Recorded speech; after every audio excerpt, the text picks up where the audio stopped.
This week in gaming, Sony might raise the price of PS5s. Kojima has a crazy new game mechanic in the works, and the Switch 2 has revealed some specs, most of the specs, and we've got a first look at Kingdom Hearts 4, which is kind of crazy, Derek. Yeah. This is the NerdCave News, and I am one of your hosts, Zach Dykes, joined by my good friend and co-host, Derek Daniel. How's it going, my man? It's going pretty well, man. Been a busy week. You know, we celebrated Mother's Day on Saturday because I had to work on Sunday. And then it's just been crazy. I had to do an overnight last night into this morning, and then I'm doing another overnight tonight into tomorrow morning because they're doing a Wi-Fi installation, new Wi-Fi installation in the store. So it's a 2-day process. So that's why I'm having to bite that bullet. But I'm off after I work tomorrow through tomorrow morning, and then I'm off till Sunday. Well, I'm glad you will get some time off, dude, because working, 9 to 5 plus, 12 more, I'm not saying that's cute that you think I would just work 9 to 5. I was referencing the hit song by the Queen Dolly, Dolly. But guys, hope everyone is doing well. Let us know how you are down in the comments below. Howdy, Nate. Hello, Amy. We hope everyone is doing well. We've got a great show for you tonight, and we're going to jump into our first section. What you playing? And Derek he's kind of alluded. He's been a busy boy this week. He's been a very busy boy this week, so he has not had the chance to jump into it and everything. But for myself, I have been playing a bunch of different things. Tuesday night, we had to cancel the stream because someone had ran into a pole, knocked down the power, and the power got up before I got home, thankfully. But the internet, it wasn't until 10 o'clock before the internet got up. So it was just all right, cool. Thankfully, you picked up the reading hobby, so that way you don't have to just sit there in darkness and be like, what do we do? Well, thankfully, I had already downloaded some games and everything. So I jumped into Indiana Jones and the Great Circle again, and I finished up the Egypt section, and I finished up another section that we saw in the trailers and everything, where they're in the snow on the ship and all of that, fighting the Nazis. So, dude, I'm enjoying the game. It was good to get back in there. I kind of feel like it's just one of those games where everything will go wrong, but I kind of feel like that is Indiana Jones. It's oh yeah, but you're gonna punch your way out of that. I was gonna say you find dig yourself out of the hole. That's like the core of Indiana Jones. Yeah. If you watch the original trilogy, that's just how it is. Yeah, so it was just okay. So people would turn around when I'm about to club them in the head, and then I'd have to take them out or whatever. But enjoying the game, and then I did play. Of course, I played some solo leveling Arise. Working my way on that, but I did play more of Claire Obscura Expedition 33, which, guys, this game is amazing. You need to go play it. You need to go check it out. You need to go have fun with it, because since Sea of Stars, I'm more open to turn-based, but it doesn't feel turn-basedy. You feel like you're part of it because you can dodge, you can parry some attacks, you can jump over them and everything. So it's way more interactive. And what was cool is like I've started facing some newer enemies, and you can target their weak spots and literally like take out one of their limbs or Oh, a wow. weapon that they're using and everything. So it makes it a lot more like tactical, and you have so many shots that you can use and all of this. So I'm really loving the game. The story is great. Um it's definitely a harder game.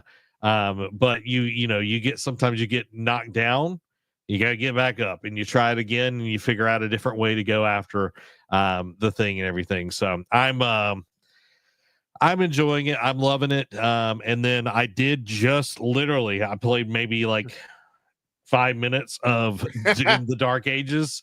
Yeah. I shot a few demons, and that was really about it. The game looks great. The intro was really cool, and the way they're setting everything up, I think it's going to be a pretty awesome game. And we already got some metal going, so already bashing demons with my shield and everything. So can't wait to see where the game grinding them up, because you have the shield saw. Well, I haven't really gotten to that part yet. Okay. It's like you can charge them like Captain America, and like okay. it's just a spray of demon debris. So yeah, but that's kind of where everything's been, what I've been playing and everything. And then Derek, I have to admit this. I got into the show Suits. Oh, really? Yeah. I've been watching Suits like nobody's business. I mean, it's been picking up steam since it's got the whole show's on Netflix now. So yeah, and dude, it's so good. It's a great show. Y'all should go watch Suits. Just saying. Just saying. It's good. You like a good it's a good mix. Like there's comedy, there's drama, there's politics and all that good stuff. But yeah, I had to admit that I'm watching Suits. Okay, well, good for you. Yeah. Because it kind of because I've been on the fence about watching it as well, mainly because I wanted to watch the LA spinoff because there's my boy Stephen Amell in it, but they canceled it after one season, so I'm just like, maybe not. Maybe I'll keep that on the back burner. But getting back to the games, I have a question for you, Zach. Do you think now? Yes, we know Ghost of Yotei presumably is October for right now, and tentatively unless it gets delayed. Hopefully it doesn't. But so obviously it's a game we're all excited for. But since December, Xbox has been getting really good headway. With Indiana Jones being as great as it's been. I know Avowed's been a mixed bag, but overall, like the reception has been positive. Like it's been a solid B+ title. South of Midnight has been really good, and so far, like early reviews, like I know you're like barely even into Dark Ages yet. But like IGN gave it a 9. Like it's been getting all good reviews. If Doom lives up to like said hype, I know it's just we're 5 months into the year, and they've had 4 games like seemingly almost back to back to back, almost what it feels like. Do you think that even though Ghost of Yotei comes out and it will be a phenomenal game, do you think Xbox will still have a better overall solid year? Obviously, we still have the rest of the year to go. We don't know what else they have planned. We know some things, but not everything. Do you think Xbox has a chance to be a better overall, have a better overall year than Sony?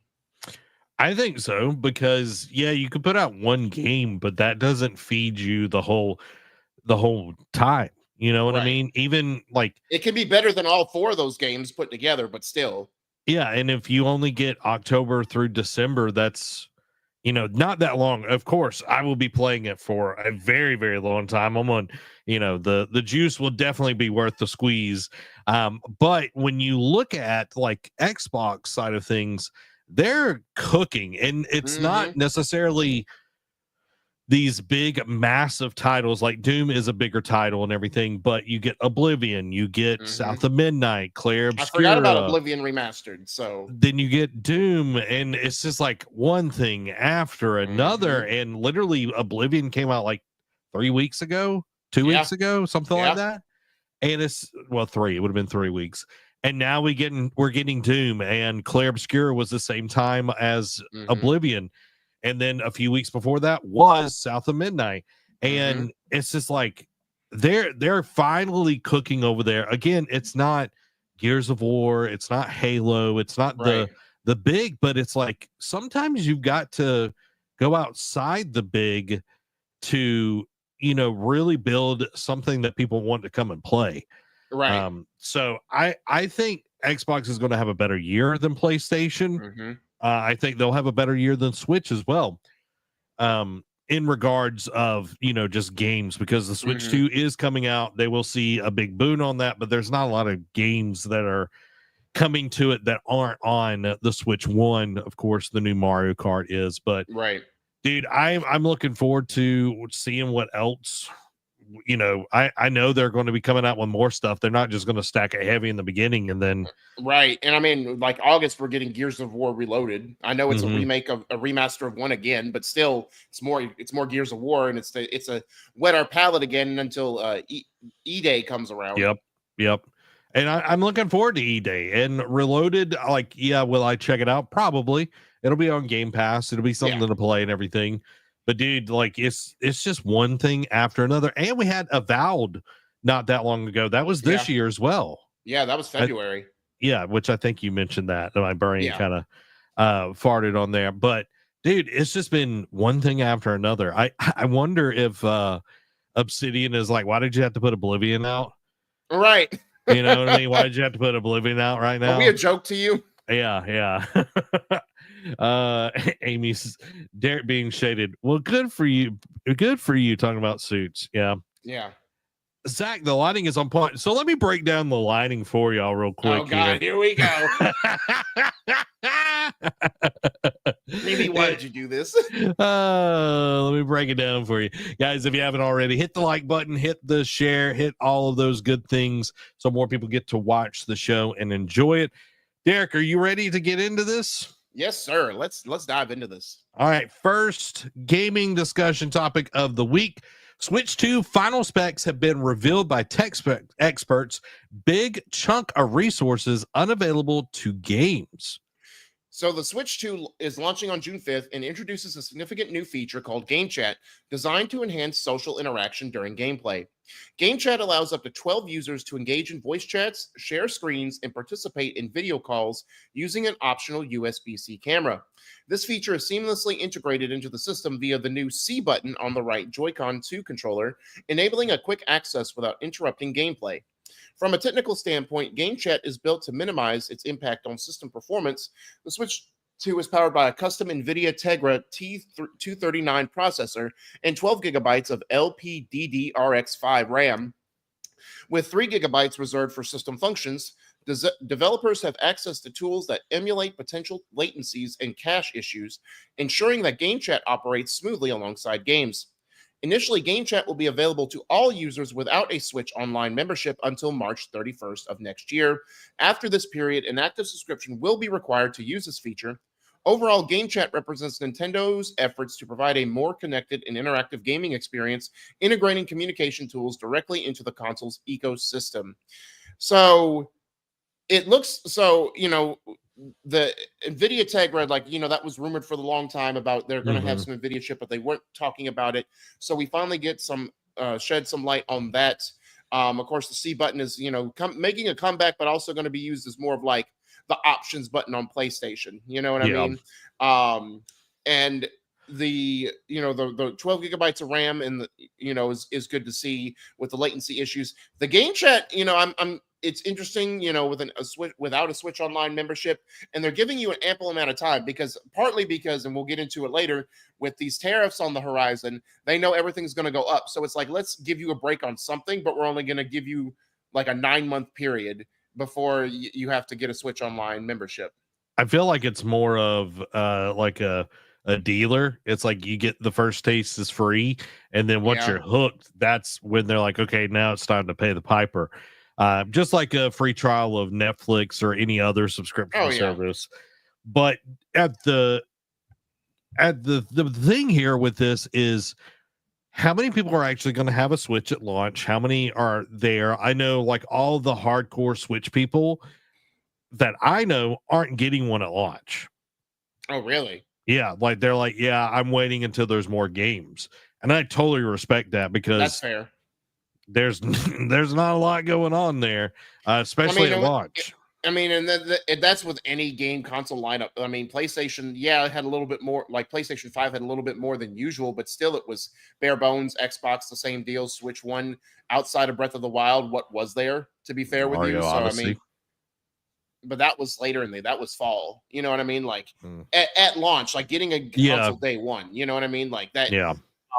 So, but yes, there Switch had a longer launch window lineup than in years past. But like a lot of game systems do come out to bare bones game releases. It's a lot of, especially since the PS4, Xbox One era, they're just now doing the thing, which rightfully so, because the more demanding game development is and the bigger budgets that there are, they need more time to do it. So they rely on ports, remasters, remakes. So I get it. Yeah, I get it as well, but it's just that thing where when you look at a system when it's launching and their price tag is that much, it's like I would like to have some other stuff on there. Yeah. You know, I'd like to be able to play a little bit more than just Mario Kart, Right. or wait, a month or two to get Donkey Kong, which will be a cool game to see on there. But I don't know. It's seeing this, it's like, okay, yeah, the system is using up a good chunk of it for the game side of it, but why can't we tap into the rest of it? You know what I mean? To really push things instead of like capping it because we want this game chat to take off and everything.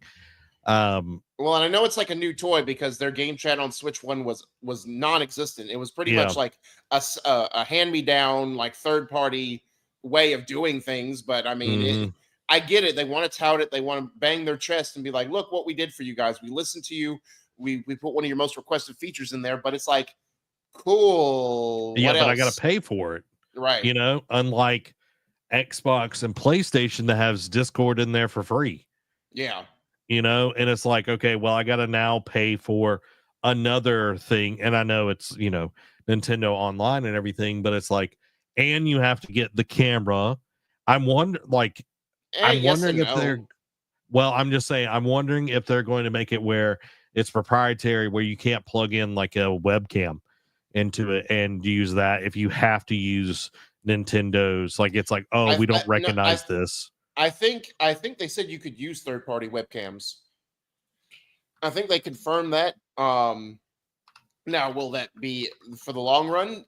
Who knows? But I do believe you don't have to use the camera. I think you can use because I remember kind of funny talking about it where if you already have a camera that's better than what they're offering, can you hook it up? And I believe that you could. I'm looking it up. Yeah. Amy's like, just scared Derek. I'm like, yep, PTSD, the war flashbacks back to last week about him just deep, like gushing over GTA light physics or camera lighting. Camera lighting, yeah. Okay, so apparently you will be able to test and see if your USB camera. So, okay, that makes me feel a little bit better because it's like if we are limiting that and it's I don't know. I feel like they're really pushing this. I will be interested to see the numbers of people adopting this instead of just, using Discord on their phone or running it through like OBS or something like I do here and having Discord on their computer. Right. So. Well, Switch 2 is a little ways away, but we have something that's even further in the future. Yeah. Hideo Kojima has an amazing idea for a forgetting game where the main character gradually forgets important information and abilities if you take too long of a break from playing. So Hideo Kojima has unveiled a thought-provoking game concept on his Koji 10 podcast. Termed the forgetting game. In this idea, if players take extended breaks from the game, the protagonist would gradually lose vital information and abilities. For instance, the character might forget how to use weapons or even their profession. This mechanic aims to mirror the effects of time and memory loss, compelling players to engage with the game consistently. Kojima contemplated integrating this mechanic into Death Stranding 2 on the beach, but ultimately decided against it, citing potential challenges in player experience and commercial viability. While the concept remains theoretical, it underscores Kojima's ongoing interest in exploring innovative gameplay mechanics that challenge traditional player expectations. So, first off, the first thing that comes to mind when I looked at this was this has to have some like roguelite mechanics in here. Because I imagine like, oh, you forget this skill, but then it's like, all right, can I gain that same skill back, or will just another one pop up to take its place? How do you get, because I would hate to get an ability that I really love and really enjoy, because the other thing that came to mind was like, this is our kryptonite for you and me, Zach. Like, you're more consistent about playing games than I am. But also when work gets us both, there's nothing that can stop us. So it's like, how long of a grace period do we have, and how long will the game determine that? Because it almost feels like if you leave your game in sleep mode and it's connected to Wi-Fi constantly, like it would be more of a thing. Whereas if you shut it off, it's like, how will the game know? I don't know. Maybe it reads you. Maybe it like looks at your internal clock type deal, and it just does it even when the game's shut off, because that's our kryptonite. Because again, I haven't played anything for 2 weeks. If I was playing this because I've been busy with other things, imagine if I did that, like I'd probably be back to square one with my character. So this game would be our kryptonite, but it's also, like it says, it's a testament to Kojima, like his constant innovation and just like ideas for games. Like we know Kojima's the opposite of weird Nintendo decisions. We have weird Kojima decisions where the games, like you look at trailers and you understand nothing that is going on, but you want to play the game because you know it's going to be fun when you get it in your hands. And it's interesting that he was considering this with Death Stranding 2, but because of the way that gameplay set up, like, yes, there is combat, there is action, there is stealth, but also it's at the end of the day, it's a delivery simulator. So I'm appreciative that he didn't include that in this type of game, because I just don't think it would make sense. But it being its own original idea would be an intriguing game. I just wonder what the deep mechanic systems would be going forward, because there's got to be a lot of layers to this. Yeah, there has to be systems in place. I'm sure AI will come up with something that, like, it is a very cool concept. When I was reading this story before, when I was putting together the explanation and everything, I was like, oh, that's really interesting. And I was talking to Amy about it, and she's like, this idea sounds cool. I'm curious if it would make games more addictive to play, though. And I definitely could see that, where it's like, oh, I've got to play or my character will forget. And that there's like skill atrophy on that. Right. And again, it goes back to, like, say you, not even a skill, but let's say the build that you have for your character, you really got it to a good point. And it's like, okay, I need to make sure I don't lose this, because I don't want to have to rebuild my character. Like, it's pretty much perfectly balanced. I don't want to lose that ability. Yeah, Nate's like, that would kill me. I take very long breaks from games. My character would be an amnesia patient. Straight back to character creation. Straight to jail. And I wonder, go ahead. I was just going to say, Cormackle wouldn't know if that he liked skulls. Oh my gosh. And again, I'd like to know how deep the systems would go, because let's say you're like halfway, and again, we don't even know what style of game it would be. We don't know if it's going to be like a mystery game, like a heavy combat type game, but let's just go with the combat aspect, right? Let's just say like you're deep, like halfway through the game or deeper, and you're facing tougher enemies. Like, you need the build. It's like, is there a way to counteract that? Where will you, like, let's say you take a month off or whatever, like you go on vacation, don't play a game for like a month, and you come back, will your character be from square one, or will it just have light abilities? That way you're not totally under-leveled for that area. Like, these are questions I have. And it's crazy that, again, this is the effect that Hideo Kojima has. The game's not even an actual thing. It's just a concept he thought up. And we're already like speculating what it could be, like the mechanics of it all, like the style of game. Like, that's the Kojima effect. The beauty of it all is that it could really get you, because I know every gamer has experienced this. They jump into the game and they're like, I don't know what's going on. I don't know how to use my character. So this could be a way to combat that, where you have to, it's like, hey, like some message pops up. Hey, you've been gone for a while. You need to go see X person, and then you train up again. You learn everything. That sort of deal would be fine. Or depending on how punishing you want it to be, if From Software got a hold of this thing, my God, I can only imagine what kind of punishment they would do to a player. You know what I mean? But like, I know I have wanted for years, like the last time on Dragon Ball Z, or last time on whatever game it is, and give you kind of a recap of everything that has been happening. Right. And then even like a little, hey, here's the tutorial, like real quick of all your, and then you're like, okay, I know what I'm doing. And then you can move on. I think this might be a way to do that, but also having like, because if you have a skill and you don't use it, you will have skill degradation over time. Right. So I love the idea. I just think we have to like have a system of getting us back to that point, and having it where you can toggle it on and off, where it's like, yeah, I don't want that. I've only got so much time or whatever. I don't want to have to worry about if I pick this game up in 2 years, once I have a perfect character, I don't want to have to worry about it, So that's I think it's really cool though. Me too.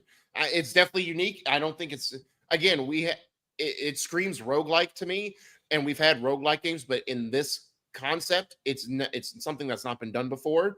So the only thing that would be akin to it would be Sifu. Like the more you get, the more you get defeated in the game, the older you get, like your age increases. So your that's health different. Decreases because of and you're like, your skills kind of go down. So that would be the closest thing it would be to this concept. But it's something that hasn't been done before to this extent. Yeah, I love it, guys. And you know what? You love this show. So make sure to subscribe to the Nerd Cave News on podcast services of your choice and on YouTube. It helps us out a ton. It lets the algorithm gods know that you enjoy the show. And thank you everybody that comes and part of this live each and every Thursday night at 7 p.m. Central Time. We thank you so much. And now for our third story of the night, Sony is considering price raises amid the $685 million impact on its businesses from tariffs, raising concerns about a PS5 price increase. Sony is contemplating increasing the price of the PS5 in the US due to a projected $685 million loss from the US tariffs on Chinese imports, where many PS5 components are manufactured. While no official decision has been made, Sony CFO Lin Tao indicated that the company might pass on onto the price to manage the financial burden. In response to these challenges, Sony is also considering manufacturing PS5 consoles in the US to mitigate tariff effects, though this would require significant investment and time. Currently, Sony has a 3-month stockpile of PS5 units in the US to buffer against immediate impacts. Previously, Sony raised PS5 prices in regions like Europe and the UK, Australia, and New Zealand, citing economic challenges such as inflation and exchange rate fluctuations. The U.S. market has so far been exempt from these increases, but the ongoing tariff situation may change that.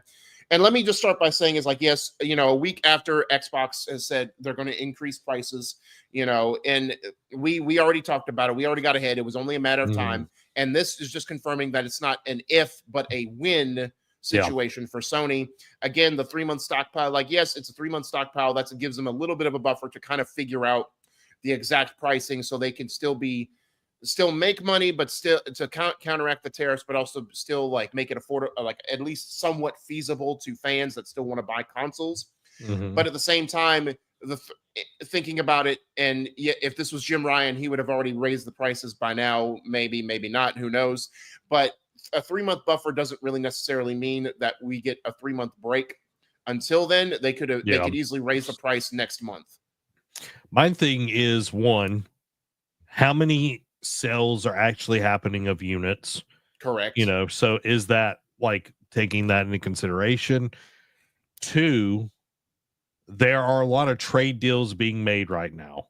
Right. And go ahead. Go ahead. Well, no, I was just going to say, and thinking just that this idea popped in my head. If people are reading this and word of mouth gets around that it's like, oh, they may not raise it for another 3 months, people might just run out and go out to the local mom and pop shops and the brick and mortar stores and start buying them up before the prices increase. The same way with Xbox. And so that 3-month stockpile could dwindle down to a month and a half. You know what I mean? So because people are just hoarding them because try to scalp them, maybe. You literally took the words out of my mouth. I was like, this is going to be the second wave of scalpers because it's like, hey, get your all of a sudden PS5 is going to be hard to come by until they get more in, and it's like, hey, you want to get it before these tariffs? Spend them now, even though it's going to be probably more than the tariffs are going to charge. But I digress. You so this is tariffed by the scalpers. Exactly. So I think this is going to create a second wave of a different wave of scalping.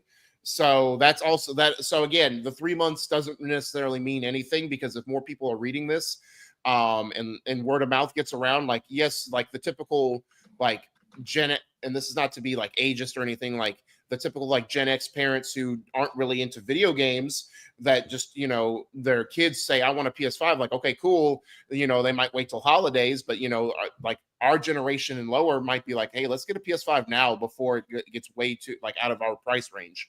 Tax return, baby. Exactly. So this is going to be slightly political. Okay.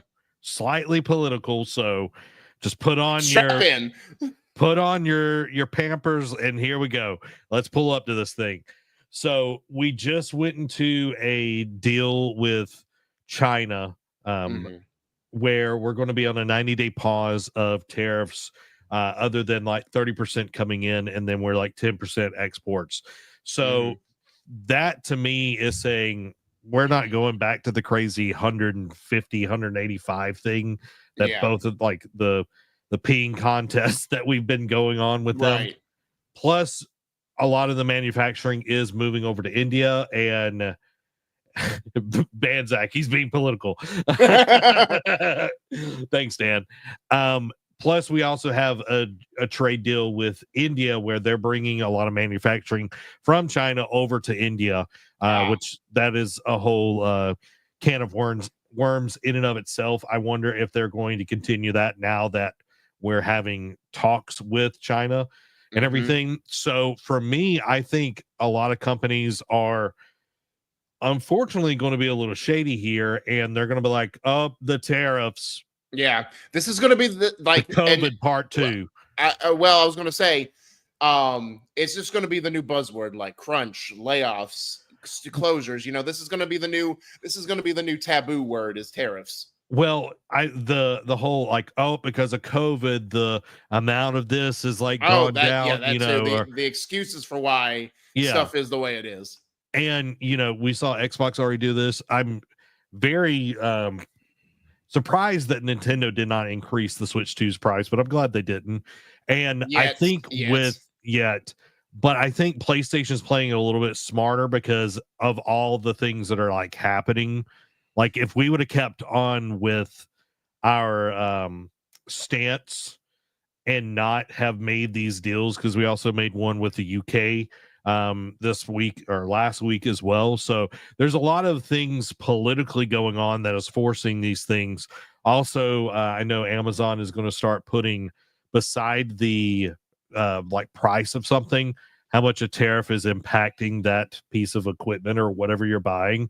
So you're going to know how much the tariffs are hitting that. But again, all of those numbers can be managed and everything. So I'm very curious where this goes in the future. It's been very kind of ambiguous of what the tariffs are actually going to do. Is it going to help? Is it going to bring people to the table and everything? And of course, we're seeing the impact on the gaming industry. That's why I'm bringing this political talk to a close here. Keep my video games out of politics. I know. It's eventually you're going to have to talk about it. Yeah. But I think, we will see bad actors, of course, because people want to make more money and they're going to blame whatever they can. If something does cost more, it's going to happen, Yeah. that's just how it is. But if we're just going to make stuff up as well, like if the tariffs like go down and prices come down and they're like, oh yeah, tariffs is like, yeah, we don't have that anymore. Exactly. So it's not been a thing for like 3 months now. Like, let it go. So that's what I thought on this. I think Sony is taking an interesting way of going about that, because Xbox was just like, let's do it. Roll with the punches. Yeah. And EA, I know we talked about last week, not raising prices on games for now. Got to give it to them. Over there. Derek, any other comments, thoughts that you have on this topic? Only, hey, like I said a minute ago, if you don't want to be affected by this, like, yes, obviously, if your budget doesn't dictate for it, please don't push the envelope. Please don't put yourself into debt over a gaming console. But if you can afford one and you've been thinking about getting one, any console, Xbox, PlayStation, or you're saving up for the Switch too, get it now while it's at a feasible price, because once they go up, it's going to squeeze your wallet even tighter, because it's not just consoles. Games are going up, and that's, I think the games are not, in my personal opinion, like looking more at the landscape and taking it back. I don't think the games are necessarily impacted by the tariffs. I think that is just more of like the market is like resetting to what the games cost, type thing. So games are getting more expensive. Accessories are definitely going to be affected by tariffs. But get it now before everything gets way too much out of your budget. Yeah, I agree. 1,000%. 1,000%. Let's talk about a little game called Kingdom Hearts. Kingdom Hearts 4 gets images. So Square Enix has finally pulled back the curtain on Kingdom Hearts 4, dropping fresh screenshots and promising an experience that lives up to fan expectations. The game showcases a bold visual overhaul, with Sora now exploring Quandratum, however you pronounce it, a hyper-realistic urban world that feels like a leap into next-gen territory. This new setting kicks off the Lost Master arc, marking a darker, more mature chapter in the series. While story details are scarce, the visuals hint at deeper lore, upgraded combat, and smoother, more dynamic exploration. Sora's movements look more fluid, and combat retains its signature action RPG flair with new twists. No release date yet, but Square Enix assures development is in full swing. For now, these screenshots give fans a taste of what's to come, and it's looking sharp. And obviously this is, it's something just popped up. It's sort of like a GTA 6. This is like the JRPG version of GTA 6, but not in the same realm of like, it's capturing like millions and millions of fans. Like, yes, Kingdom Hearts is a fan base, but not on the same hype level as GTA in my humble opinion. But I have not played a Kingdom Hearts yet. Oh, okay. But it's weird because you forget this game's in development, and maybe it's just because like the third Kingdom Hearts 3, they haven't done, like, they did cancel a mobile version that I guess I didn't know was in the works. But they canceled a mobile game.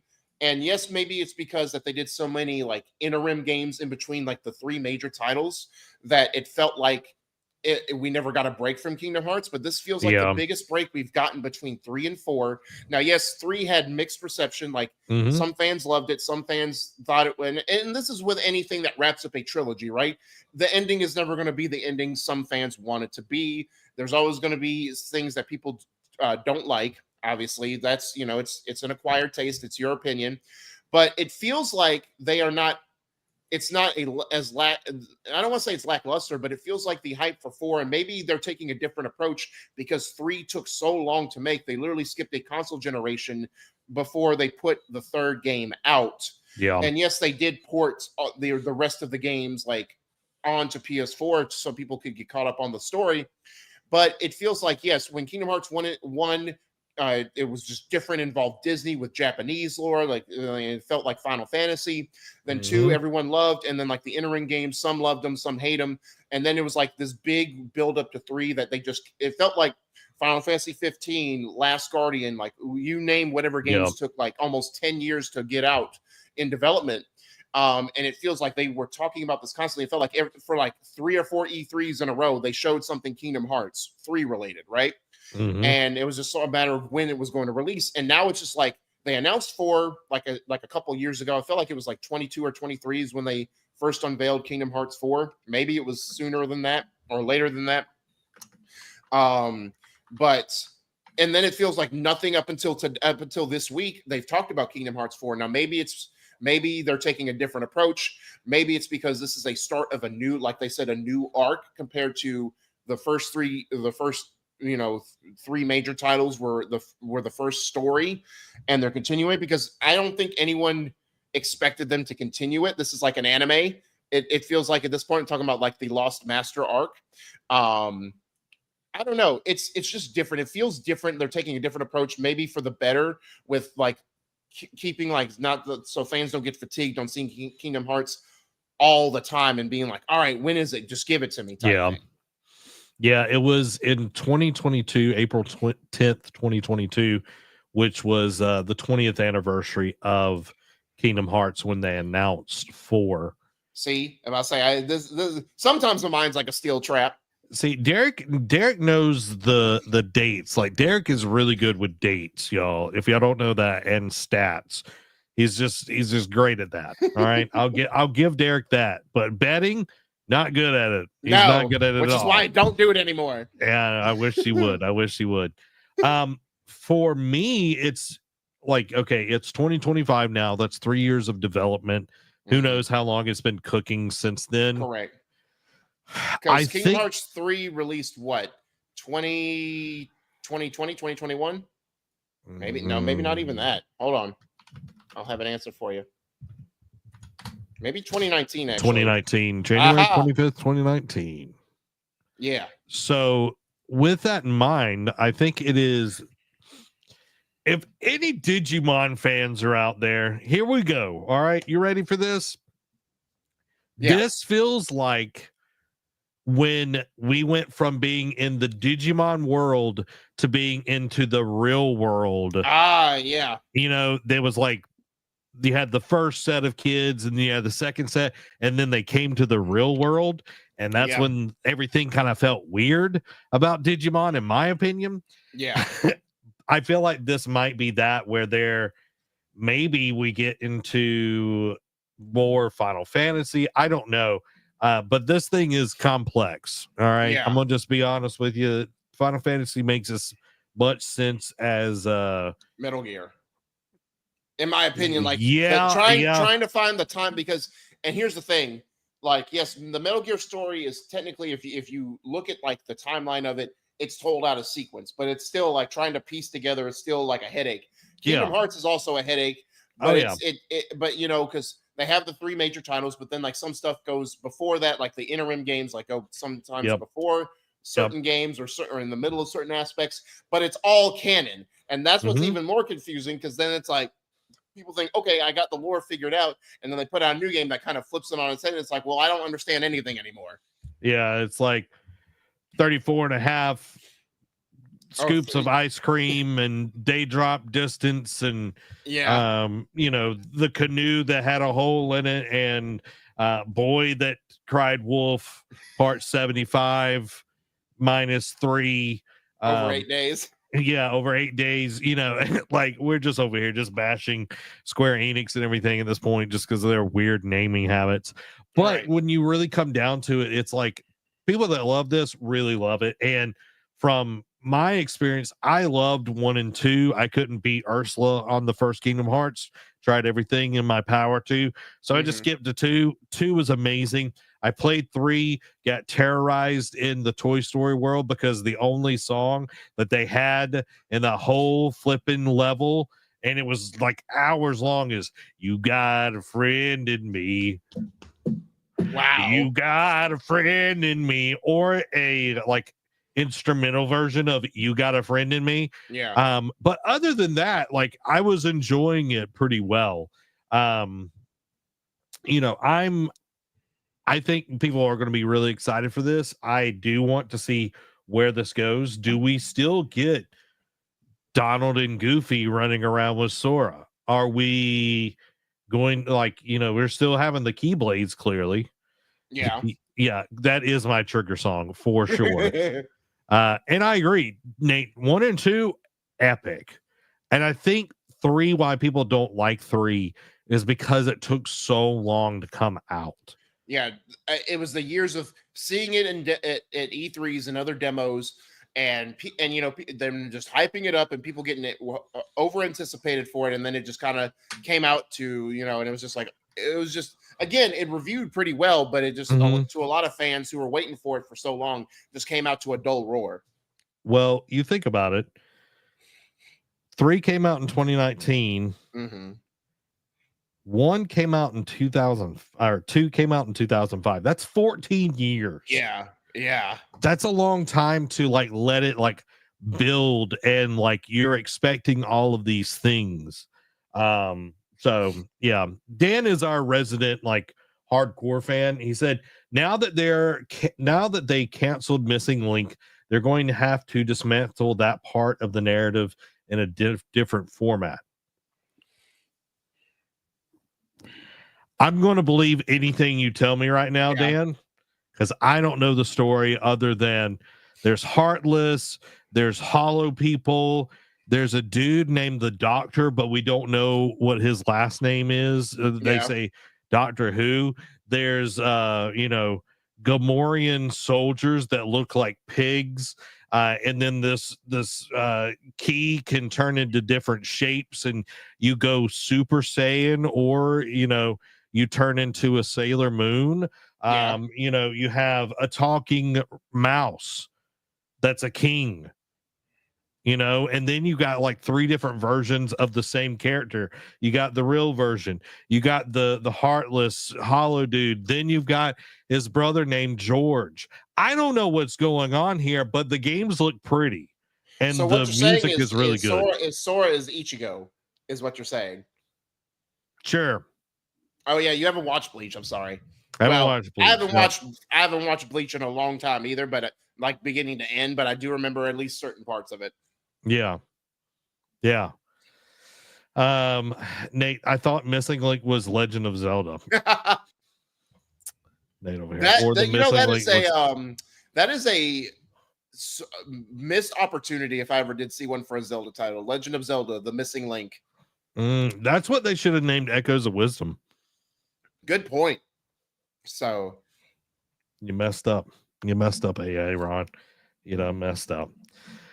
And guys, you're messing up because you aren't going over to patreon.com right now and supporting us, because it's time for the Patreon quick hits, and they're brought to you by our wonderful patrons. So go over and support the Nerd Cave by getting your very own Nerd Cave membership to help us continue to make awesome shows just like this one. Become part of the ship, part of the crew at patreon.com/nerdcave, and pick the tier that fits best for you. Because guys, this is a 1.5 person business. There's one person that does a lot of the work. Another one, he puts together a doc, and then he's like, "Done it, boss." And then he comes on here like he can win something. He can win any bet, but he never takes a bet anymore. He's a little scared. He's a little scaredy boy. You know what I mean? Okay. A little scaredy boy. Yeah. Some would say he's heartless. Oh, why you gotta be so heartless? Well, that's the enemies in I know, I get that, but also I'm making the song reference, you troglodyte. Okay, Kanye. Guys, it's time for the Patreon quick hits. Anyway, starting off, PlayStation's active console base estimated at 10 million higher than Xbox's by the end of 2024, according to a report. Sony is reportedly working on PSSR 2 to improve 4K 120 FPS locked and offer support for other resolutions. Digital Foundry predicts PS6 to have at least 24 gigabytes of RAM to accommodate new machine learning features. Bam Margera officially confirmed for Tony Hawk's Pro Skater 3+4 as Secret Skater. Hideki Kamiya is interested in remaking Devil May Cry and Beautiful Joe. Forza Horizon 5 has reportedly moved 1.4 million copies on PS5 so far. Let's go. Water Park Simulator announced for PC. Overwatch 2 is getting a Street Fighter 6 crossover event. Dead by Daylight is finally getting a Five Nights at Freddy's killer, and he's voiced by Matthew Lillard. Nintendo revises user agreement, and if you break it, Nintendo reserves the right to brick your Switch. Following that, Nintendo president concerned about potential impact on tariffs on the Switch 2 demand, saying if, quote, if prices of daily necessities like food increase, then people will have less money to spend on consoles.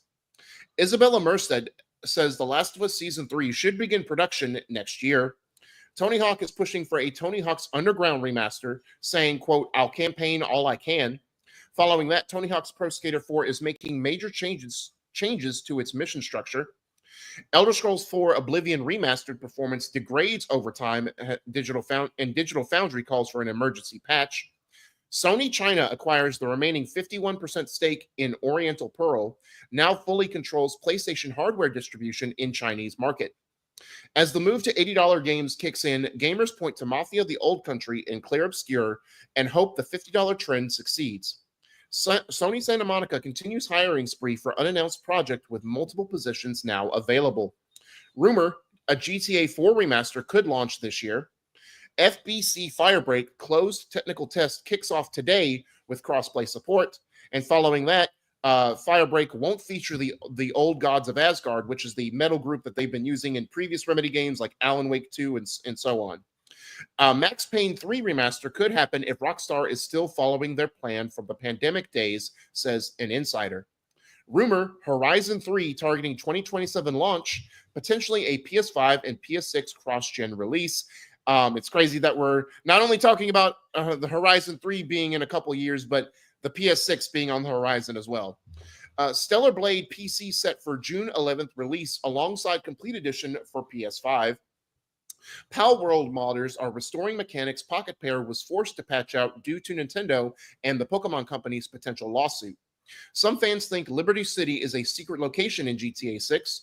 Nintendo Switch 2's Joy-Con mouse controls can be used to navigate the home menu. Fallout TV series renewed for third season ahead of season 2 premiere this December. Maximus actor says Fallout TV show has a season 5 or season 6 type of endpoint. Tekken's Katsuhiro Harada has been trying to get a Waffle House stage collab off the ground. GTA 6 May 2026 release date could be delayed, says Jason Schreier. Gee, didn't I mention that last week? Marvel 1943 Rise of Hydra release date has been delayed to early next year. Sony announces PS5 shipments have hit 77.8 million worldwide. The Texas Chainsaw Massacre dev confirms no new content or support is being planned. Square Enix reassures fans it's hard at work on Kingdom Hearts 4 following Kingdom Hearts Missing Link cancellation. Assassin's Creed Netflix live-action series writing team includes award-winning novelist Emily St. John Mandel. Infinity Ward vet says Call of Duty is like The Simpsons in that it feels like it's running out of ideas at times. Stalker Legends of the Zone Trilogy Enhanced Edition is the next-gen upgrade fans have been waiting for. Hogwarts Legacy Switch 1 players can upgrade for $10 to get better graphics and no loading screens on the Switch 2. Dragon Quest XII creator Yuji Horii can't say anything specific, but wants you to know he's putting lots of work into the secretive sequel. Iron Man from EA Motive to feature major single-player levels, according to new job listing. Microsoft cuts 3% of its workforce, affecting thousands of staff. Ubisoft confirms Prince of Persia: The Sands of Time remake to launch by April of next year. We'll believe it when we see it. Excuse me. Assassin's Creed Shadows records the series' second highest day one sales revenue. EA CEO confirms push to return to office as it phases out remote working. Rumor, Sony is working on a new handheld that will launch alongside the PS6. New Battlefield campaign takes inspiration from Civil War and Dead Space. The Pokemon Fossil Museum is bringing real and fake Pokemon fossils to the US next year. Valve confirms no Steam user data was compromised in hack. And lastly, and a weird one, but it's Ubisoft. A Riders Republic film is in the works from Bad Boys for Life director duo. So what's interesting is like there's a few in here that I might want to hit, but the PS6 only having like 24 gigs of RAM. That's not a lot when you really think about. Like the base RAM of a Mac is 16 these days. Yeah. The Mac that I use every day, 48. 128 gigs, baby. Holy 128. Cow. Yeah, the best chip in that bad boy. So I know what power is, Derek, and that doesn't sound very powerful to me. No. But that's power. I hope that they put a little bit more in there, especially with the PSSR 2. It's interesting that they're already pushing to have that in there. Correct. Is like making a new one and everything. I'm trying to see. What about Sony Santa Monica hiring more people? Do you think that they are ramping up for our next God of War, or do you think it's something else? I mean, obviously, the fan in me wants it to be the next God of War, but just like with Naughty Dog, I think, after Last of Us Part 2, I think they wanted to take a break and go to a new property like Intergalactic. I think Sony Santa Monica, they told the duology, and it's like both versions were nominated for Game of the Year. One of them won Game of the Year. So I think it's like, cool, and we just had Valhalla, very successful DLC, kind of turn the roguelike genre on its head just a tad bit in terms of at least storytelling. Let's take a slight break. And again, a lot of these PlayStation studios are ramping up hiring so they can split the teams to get more games out. So that way there's not such long gaps in yes, we talked about Microsoft. Like, they went so long at the beginning of this console generation, just like PS4 did, without games, and now all of a sudden they're just starting to tumble like a snowball effect. Just come out one after the other, especially in Microsoft's case where there's one every month or two. But I think PlayStation and other game devs were like, hey, let's get more games from these studios out, because I think Outer Worlds 2 did get delayed to next year, but the push for Obsidian to get out both Avowed and Outer Worlds 2 in the same year, I think, was too taxing. Kind of crazy. Right.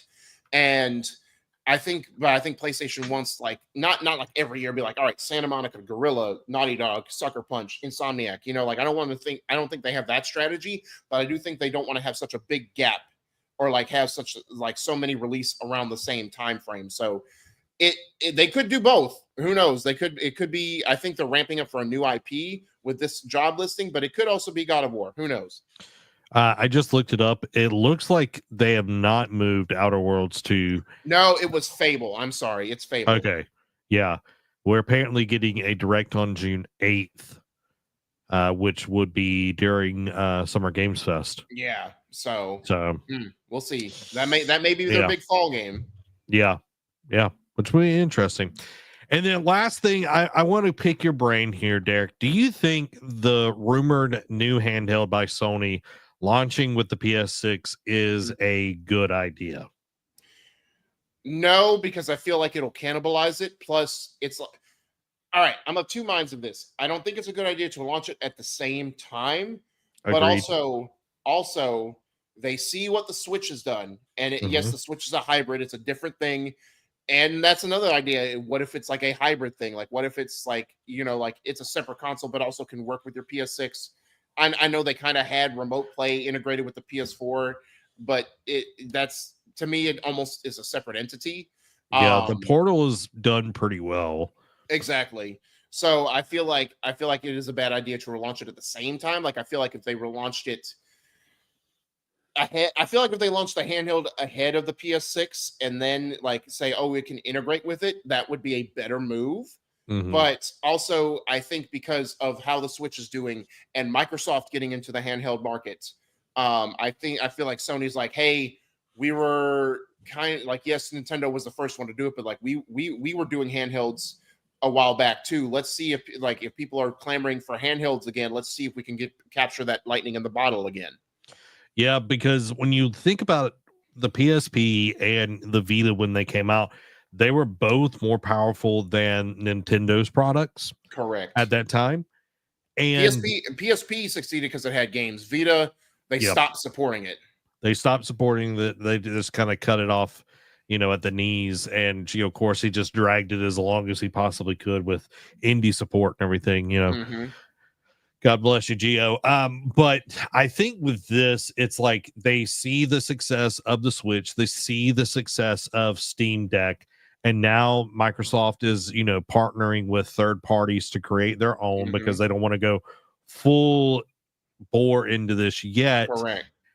I don't think I agree with you. Don't release it at the same time. Like if you release something that is not the most powerful thing, people are going to go to the PS6 before they get this handheld. Right. And for me, I feel like if you release it after, it has to be I don't know. This is a weird situation because now we have the Portal. Is this going to be the Portal version 2 where it can actually play games on its own? Because, dude, the Portal looks sweet. That OLED display looks great. I know, like, the battery life is a little but, dude, if they had something where you don't have to be constantly on the internet, it would be dope. But it's like, I can get a Steam Deck and do a lot of these things, same things. That was the whole reason I was like, if I get this Portal, I'm tied to my PlayStation. We love Sony. Yeah. Sony ponies for life. You know what I mean? But but the Steam Deck just gave me more options. Yes. And also thinking about this too, it's like, because we kind of alluded to it a minute ago.